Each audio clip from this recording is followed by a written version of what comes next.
poor single dad took in strange twin girls. Next morning, 6 black SUVs blocked his driveway. Marcus Davis had nothing left but his heart. After his wife passed away 3 years ago, he raised his 7-year-old son Eli, alone in a small rented house on the edge of town.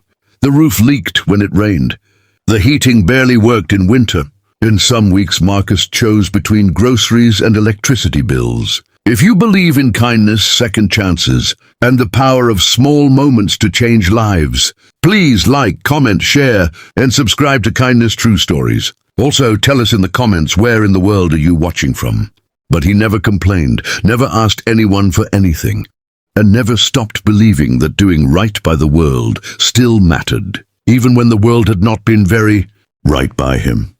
He worked double shifts at a warehouse, walked 2 miles to save bus fare, and tucked Eli in every night with a bedtime story and a promise that things would get better. He did not know how, but he believed it with everything he had. On a cold Thursday night in November, the rain was coming down so hard that Marcus could barely see the end of his own driveway. He had just come home from a 12-hour shift, soaking wet and exhausted, when he noticed 2 small figures huddled near his porch steps. They were girls, identical twins, maybe 8 or 9 years old, wearing matching blue coats that were completely soaked through. Their dark hair was plastered to their pale faces, and they held each other's hands so tightly. Their knuckles had gone white. Marcus stopped walking. His tired mind told him to be cautious. A stranger would have kept moving, but Marcus was not built that way. He knelt down in the rain and asked them softly where their parents were. One of the girls, who later told him her name was Lily, whispered that they did not know. The other, Rose, said only that they were cold. That was enough for Marcus. He brought them inside, dried them off with old towels, gave them warm soup from a can, and let them sleep in Eli's room, while Eli slept beside Marcus on the old couch. He called the local police non-emergency line, reported what had happened, and was told someone would follow up in the morning. He sat up most of the night watching over 3 sleeping children in a house that had very little to give, but somehow felt full that night. He did not sleep more than an hour. When the first grey light of morning came through the kitchen window, Marcus heard the sound of engines. He looked outside and felt his breath catch in his chest. 6 black SUVs were lined up across his driveway and along the street, their windows dark, their engines idling quietly in the cold morning air.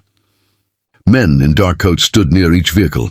His first instinct was fear, a raw and sudden fear that he had done something wrong by helping those children. He stepped outside slowly, hands visible, heart pounding. A woman in a long coat walked toward him.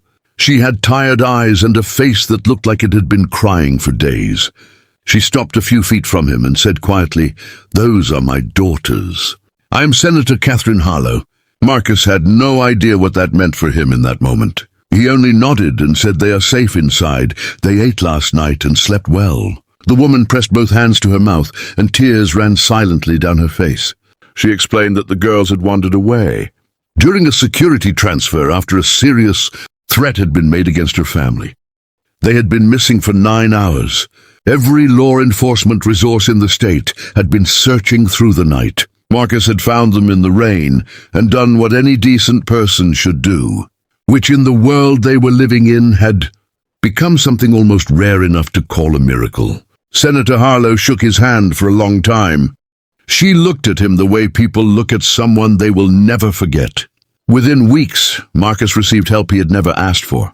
A proper home, Eli's school fees covered for years ahead, and a job offer managing a community outreach center in his neighborhood. But what Marcus said later in every interview was always the same. He did not take those girls in because he expected anything. He did it because it was raining, and they were cold, and they were children. That is all. That is the whole story. Kindness does not need a reason. It only needs a moment and someone brave enough to act. If this story touched your heart, please give a like. Share it with someone who needs to hear it today, and subscribe to our channel, Kindness True Stories, for more real and emotional stories that remind us all what it truly means to be human.